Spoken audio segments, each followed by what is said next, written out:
Hey, Dr. Jon Finn here. Welcome to the Habit Mechanic podcast. Right now, you can get my new best-selling book, Train Your Brain for the AI Revolution, at tougherminds.co.uk.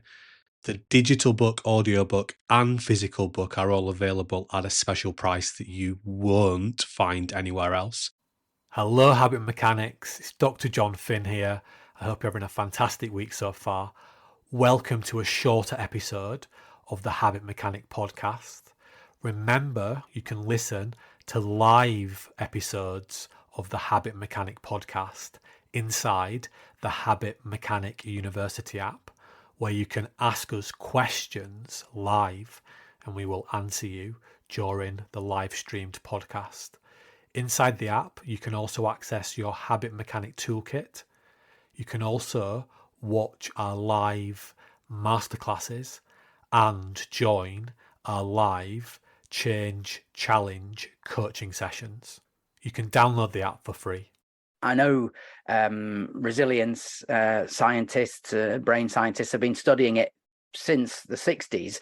But in chapter 13 in the Habit Mechanic, you cite a fascinating piece of research by somebody called Professor Roy Baumeister, one of the world's most respected social psychologists. And he did a fascinating piece of work on resilience about its benefits. Just give us an overview of that, if you would. Yeah, well, actually, not to contradict you, Andrew, but he spent his life pretty much looking at this. So it isn't one piece of work. It's multiple pieces of work. Baumeister's research has been cited by other scientists over 200,000 times. He is a preeminent academic and thinker in this area. That is, people say we did some research on it. The quality, the one really good measurement of the quality of research is how many people are citing it. What impact factor does it have? Yeah, so Baumeister's conclusions are that, and he would talk about emotional self-control. So he talks about self-control. I think he has a book called Willpower. It's a good book, but it's a bit academic. It's nowhere near as practical as a Habit Mechanic. But his data shows time and time again, measuring it across different contexts, that getting good at what we would call being resilient is the most important thing you can get good at, if and only if you want to be healthy, happy, and at your best. If you want to be unhealthy, unhappy, and not at your best, don't worry about being resilient. That's not going to help you to achieve your goals. But if you want to be healthy, happy, and at your best, resilience is the most important thing. And that was the hypothesis of my own PhD work. I felt that emotional regulation was the cornerstone of being successful in life. And a big part of my hypothesis was that you could learn how to get better at it, which hasn't always been very well understood, but we understand that much better now, that you can learn, because it's just driven by sites in your brain. We've got a very good understanding of what those sites are. We can see those sites get stronger with practice via a process called neuroplasticity. But it's just about working out how to practice strengthening those sites. Every tool we've got in the Habit Mechanic University app and in the Habit Mechanic book is designed to strengthen those sites, so that you strengthen your resilience, or you might want to call it your emotional regulation, or you might want to call it your emotional self-control. They're all the same thing ultimately. Yeah, and I've seen you in presentations before, John, talk about Roy Baumeister's work. Thanks for the detail on that. I wasn't quite aware of that. That's great. And I know in the book, The Habit Mechanic, you draw this parallel, or you use a metaphor of a Swiss Army knife for resilience. It's so beneficial in so many ways, in other words.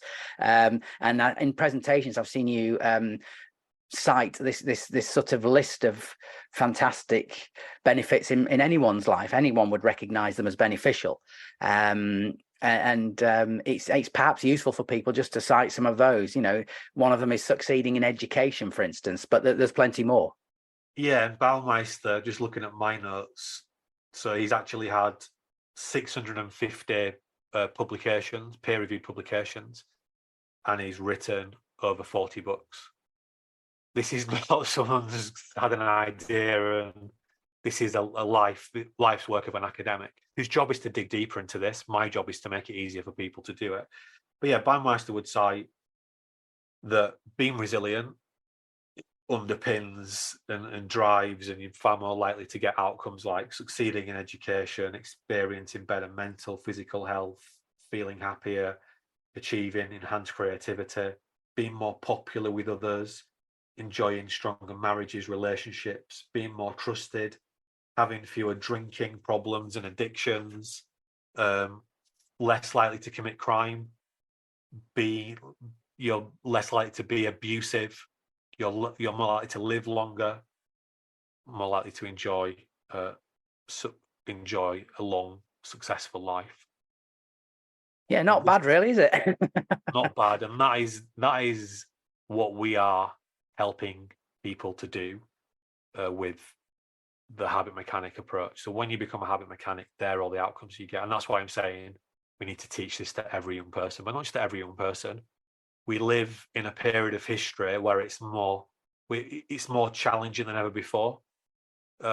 It's like a jungle is sprouting up around us, and it's not, you can't see it because it's all driven by digital changes that are pretty invisible, but our environments are changing so much.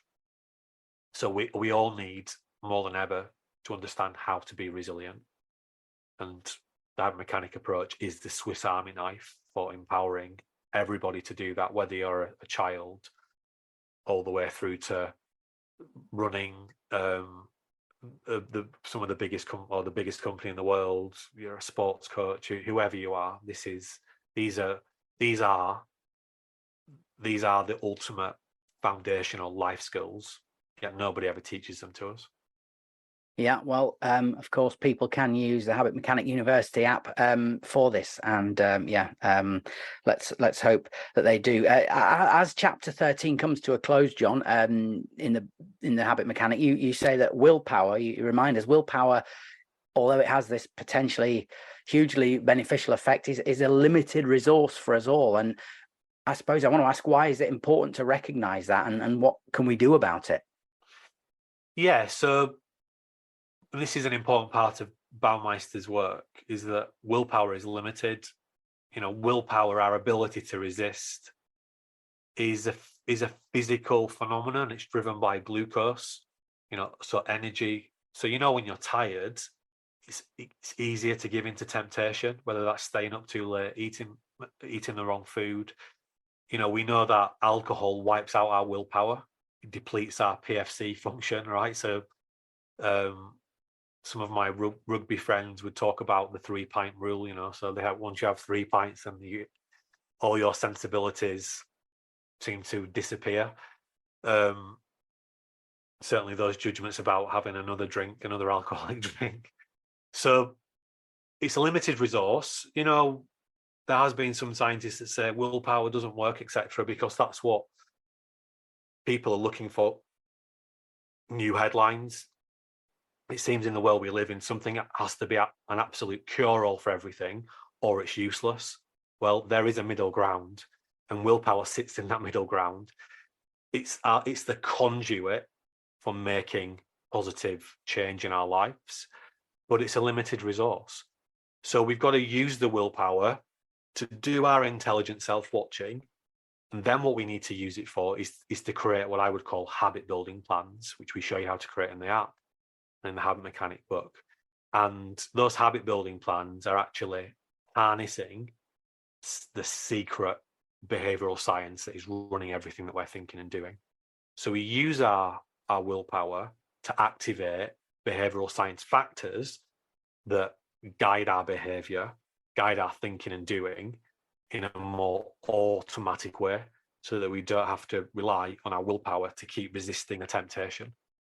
And of course, if you're sleeping properly, if you're exercising properly, if you're eating healthily, then your brain will be working better, and therefore you will have better willpower reserves. Thanks for listening to the Habit Mechanic podcast. If you liked it, please subscribe and tell someone else about one of the ideas or insights that you found most interesting.